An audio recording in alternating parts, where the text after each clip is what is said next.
What's everybody up to? How does it say we have 1 like? But there. Okay, now it says there's somebody in here. I was like, what the heck?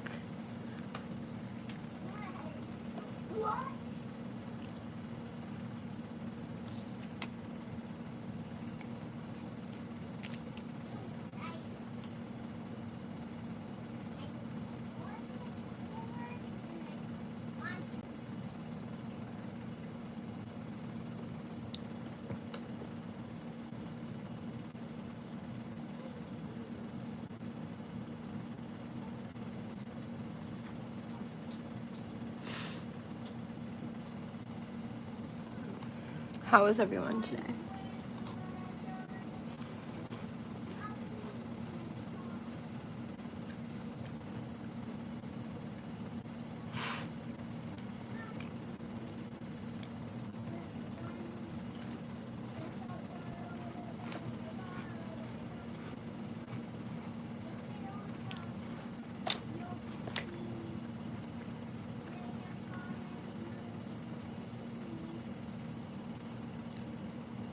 As an officer routinely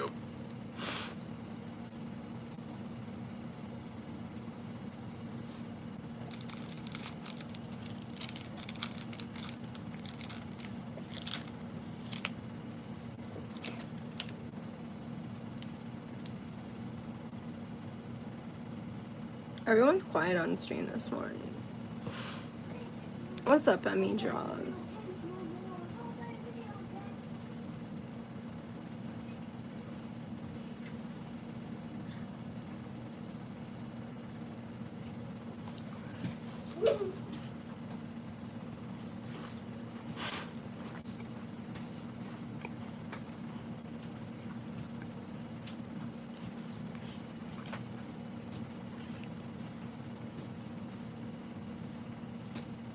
You have so much energy. Yeah. And do you want any more energy? I do. I need your energy. But I'm gonna need some ice. Okay. Make sure it's little because. Hey. Go turn that off, okay? No, the thing on the floor, honey.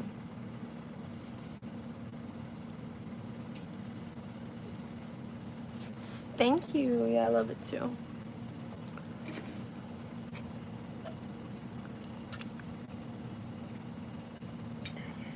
Hey, Anastasia. Well, I wanted to wait till J-Man was in here, but I don't know if he's going to be coming. I'm not giving you my energy. It's okay. I'll need it too. I'm not. Okay, honey. Okay.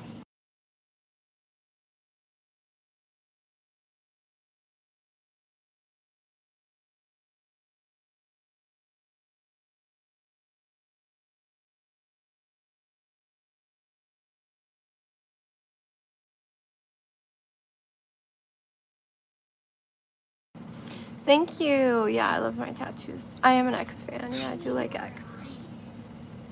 Okay, get you some more ice then. Why is your toilet paper on? It's not. Those are paper towels, buddy. Why would there be... I was Yeah. gonna ask. You could still wipe your butt with. Oh my god.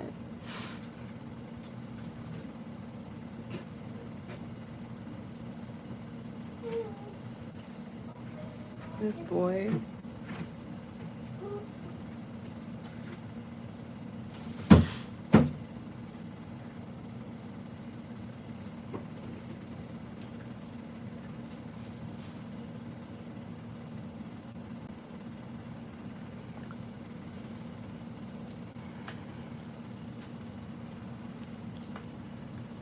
Do you guys ever put like jelly on your cheese crackers? Because that's what I do. What?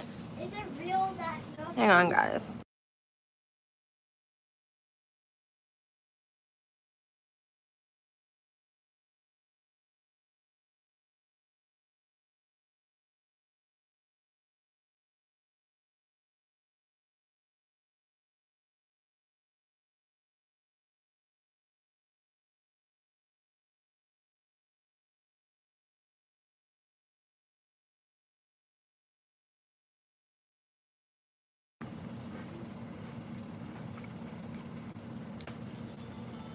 I'm just eating a little snack. I better listen to this video one of my As an mods officer sent me. routinely oversees the towing of a vehicle, he's about to witness the first occurrence of a string of events that will lead to the scariest night of his career.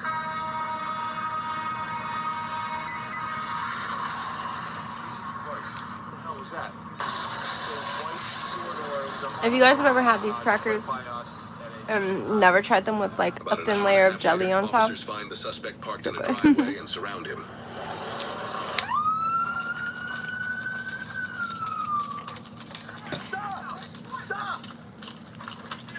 Why is my hair like that? Don't move. Come out of the car. Come out of the Whose car. hand? Jesus. Come out of the car. No, stay right there. Stay right there. Yikes. Mark, you will be shot if you put that vehicle in park and drive. Mark, don't In do it, park? Mark. That's crazy. Mark, don't do it. Don't do it. You're gonna hit my car. You're gonna hit my car. Stop. Mark, don't do it. Get out of the car.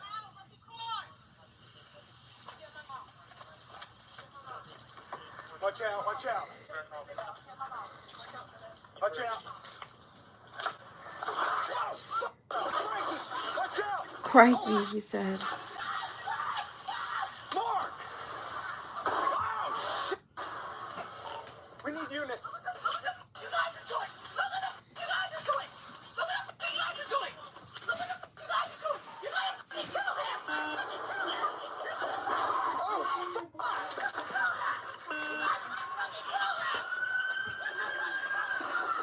Hey, Edward, thank you. Watch out!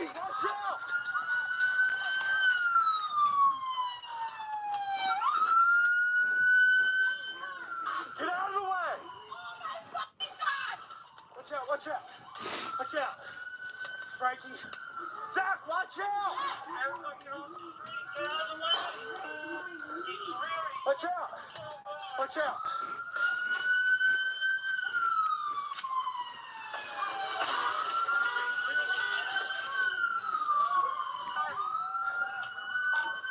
Oh, units are okay right now. We need more. The guy's trying to hit the police officers and shit.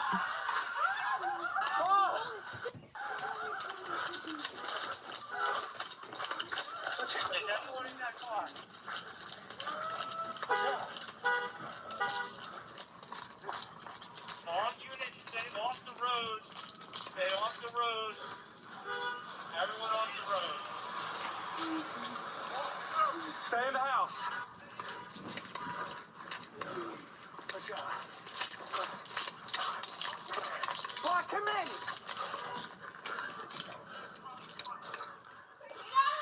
Get out of the car! Get out of the car! Crossfire! Back this way! Back this way! Justin, back this way!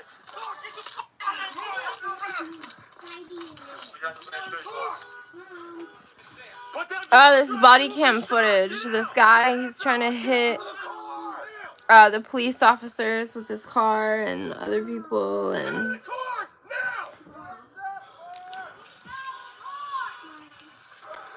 What, baby? Watch her! Rose, watch her!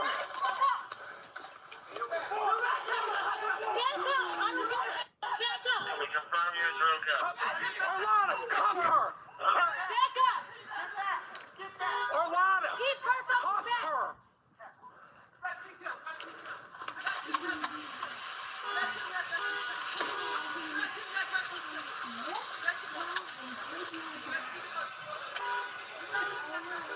Try the other side.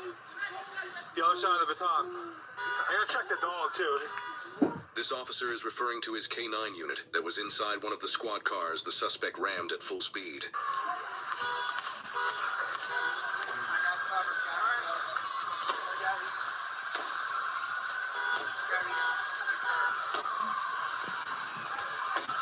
Get out of the car!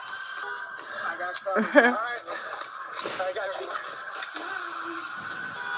Yeah, duck. Get out of the car! Mark, get out of the car now! Honey, please stop climbing. I don't want you to get hurt.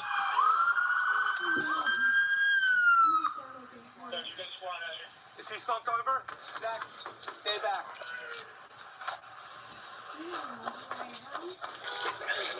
Watch out. Watch out. See if I can. Use the other side of it, Justin. It's heavier. Watch crossfire, Sarge.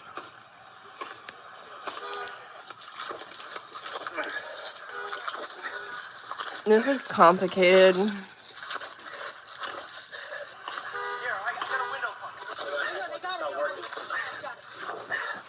It took that long for the officer to break a window. Okay. E-bus, watch crossfire. Alright, Justin. I'm getting kind of The tired. last thing heard before I the am audio saying cuts for a couple stuff. seconds is an officer that says Pushali. he's bouncing up, indicating the suspect may be having a seizure. Close that door. Keep the door open. I got here, come on.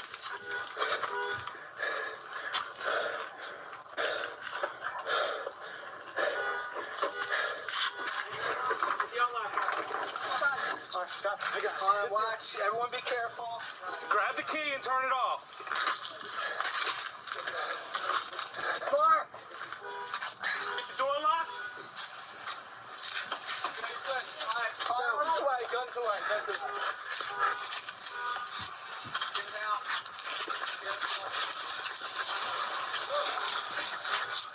Recovery position. Get out of recovery position. Recovery position. Officers realize they still need to check the squad that was rammed with a K-9 unit inside.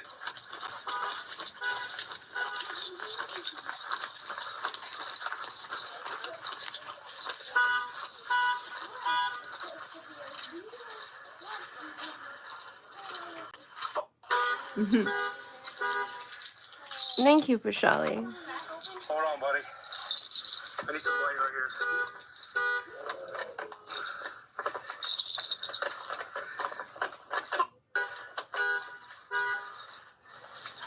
Hold on, let me go on this side.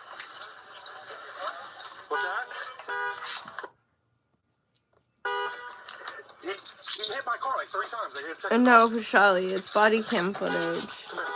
Okay. It's okay. Motherfucker. You alright? Yeah, I think so. You okay? Keep him on his side. You alright? I'm good. He was trying to run over me in France.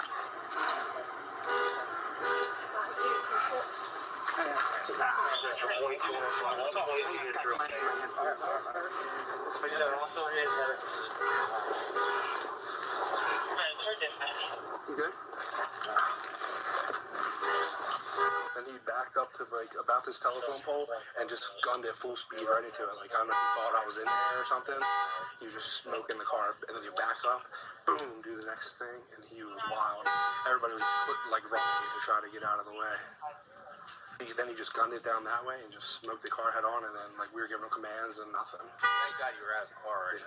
Oh, dude, I ran right up alongside his house, just hoping he didn't see me because he would have come at me and that was forced me to kill him because I had nowhere to go. So he like just got out of the car when you guys came up on him? Yeah, so as soon as I pulled in behind him, Ruth was getting out, and then he like locked the door. So then we Damn. were like right here on the side of the car, and we were just like, get out of the car, you're under arrest, get out of the car. And then all of a sudden, like I hear the Yeah, car they start, do or I don't know if it started, They're or I saw the Pacoca. reverse lights come on. And then I freaking tried to smash the window to get him out, and then he just backed it up. I remember him hitting my car, and then he went through it, and then went like this way, and then he put it in drive, and then he just boom, backed up again, boom. And I'm just so thankful that nobody was hit. This suspect, Mark Ferraiolo, a 23-year-old male, and his wife, Ruth Patton, a 42-year-old female, who was the woman heard interfering with the incident, were both arrested that night. Reports indicate Mark has both eluded and been violent with police on multiple occasions. In an interview with Ruth, she stated that while her and Mark were driving prior to the incident, they saw cops overseeing someone's car being towed on the side of the road. Mark thought the police were coming for them. According to Ruth, Mark wanted to, quote, crash the fucking car, and both of them were going to die along with their baby, as Ruth was pregnant at the time. She also said that Mark wanted to crash into the cops and wanted to kill at least 2 officers that night. He then proceeded to speed by officers at approximately 80 miles an hour in a 45-mile-per-hour zone at the scene of the car towing, and the events following unfolded. Mark was charged with 2 counts of first-degree attempted murder of a police officer, 2 counts of third-degree aggravated assault on a police officer, 2 counts of third-degree eluding, 4 counts of fourth-degree criminal mischief, and 1 count of fourth-degree injuring a police K-9.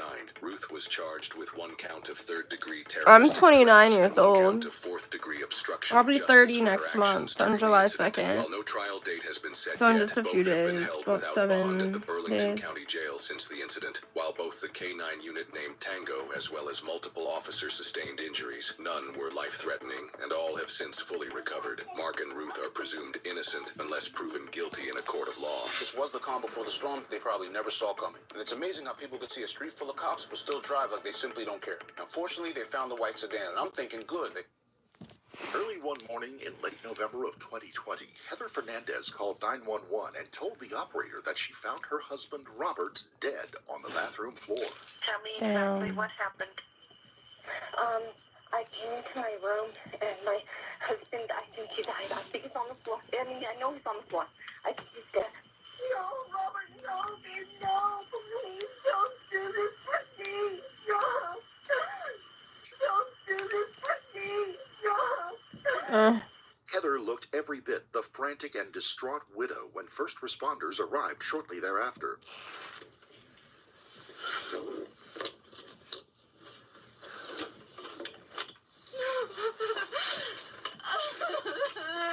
Ma'am, did you see what happened? 2497. Where's the blood coming from on him? On his chest? And I fell asleep on the couch and I came in here and he was on the floor. He was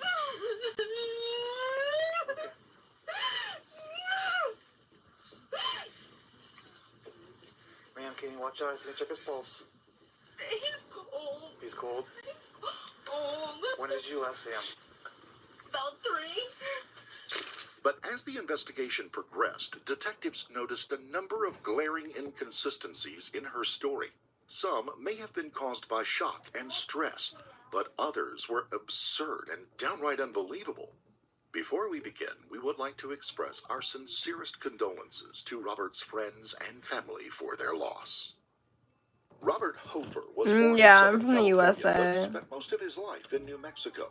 Robert joined the Navy after high school and spent nearly a decade as a nuclear reactor technician on board submarines. Afterwards, he moved back to New Mexico and eventually got a job as a computer technician at the public library in Farmington. The job wasn't particularly exciting after his military service, but Robert was active and had lots of interests and hobbies. He loved riding bikes and spending as much time as he could in the great outdoors. Robert was also an insatiable reader, an amateur chef and foodie, and an astute student of history.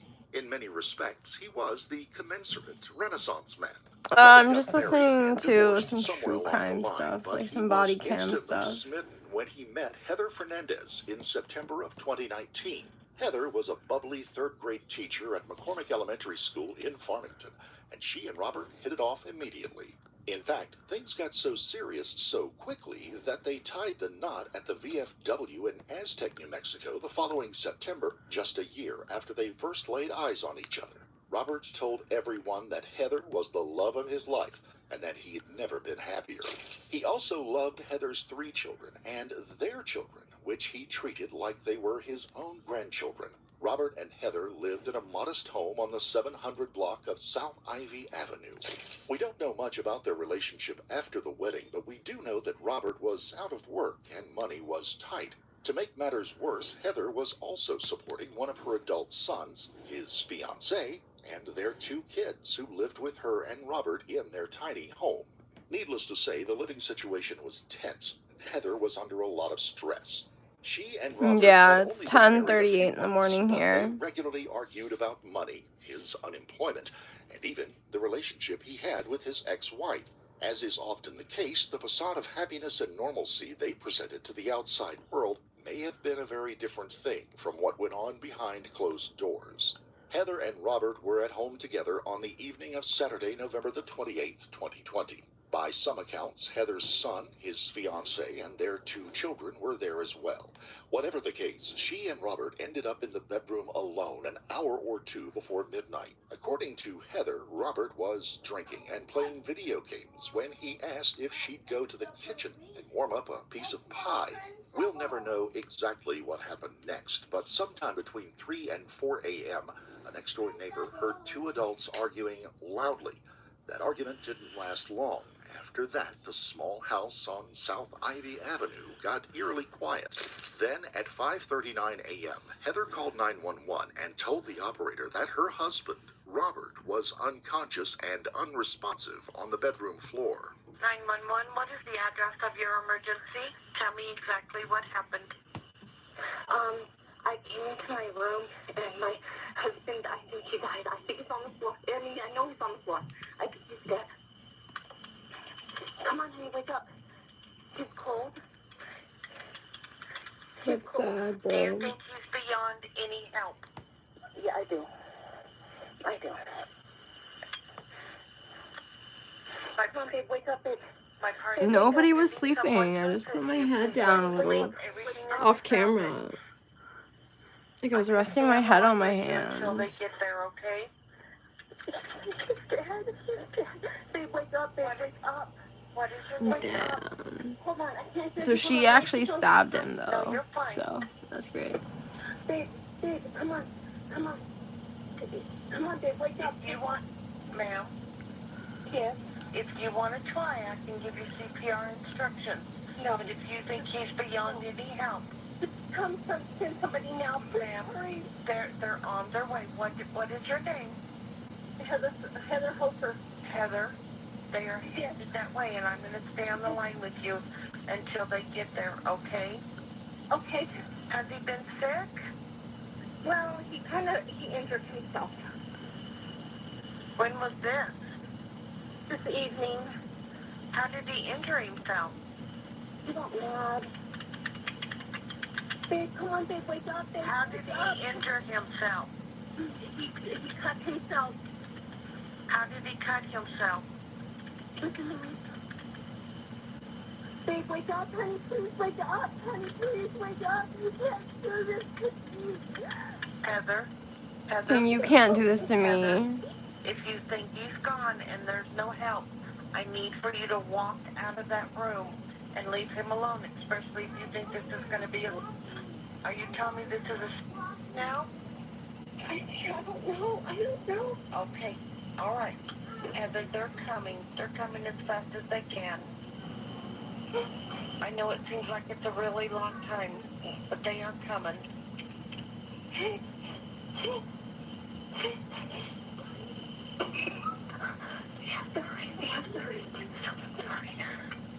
My partner is Heather.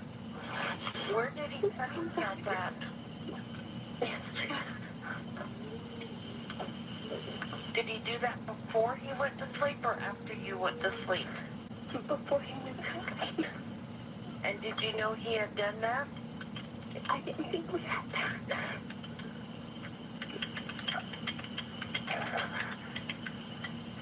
I didn't think we had Heather, I'm here with you until they get there. I'm the one that stays with you until they get there. Farmington police officers arrived about 9 minutes later, but sadly, Robert was already dead when they got there. What he cut himself with? He said one of the steak knives, but I couldn't have... Okay, let's not go reach around. I just want you to get cut, man, in case it's sitting around here. Say again? I don't want you reaching around just in case you get cut, okay? Not that I know of. Was he laying here in bed and you moved over off the ground? And when I got up...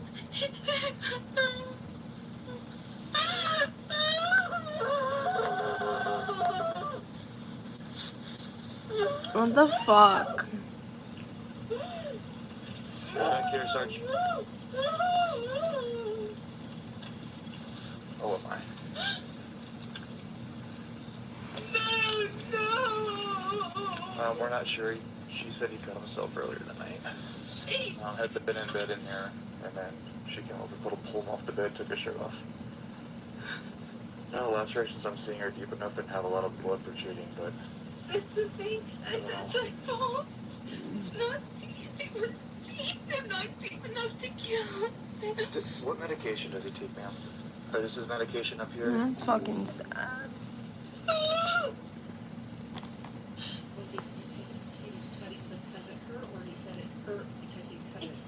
Or when I think you contact with patient officer. I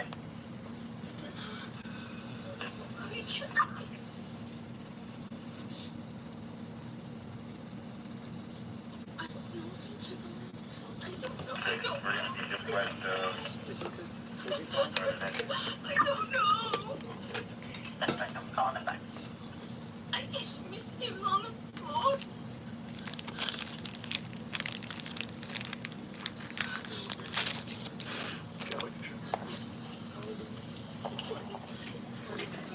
Yeah.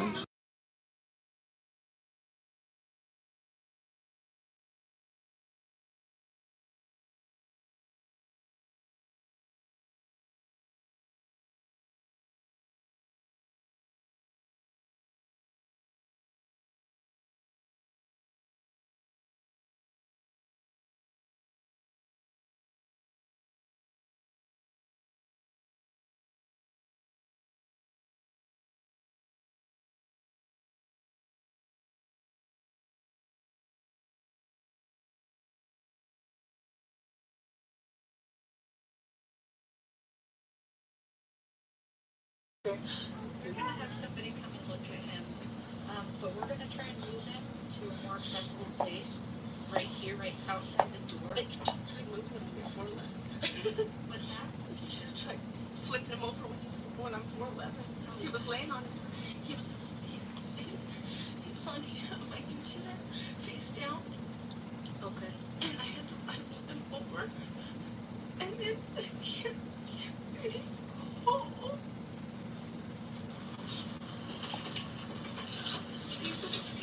Okay, we'll check him. We'll take a look at him. I didn't see him. He was gone.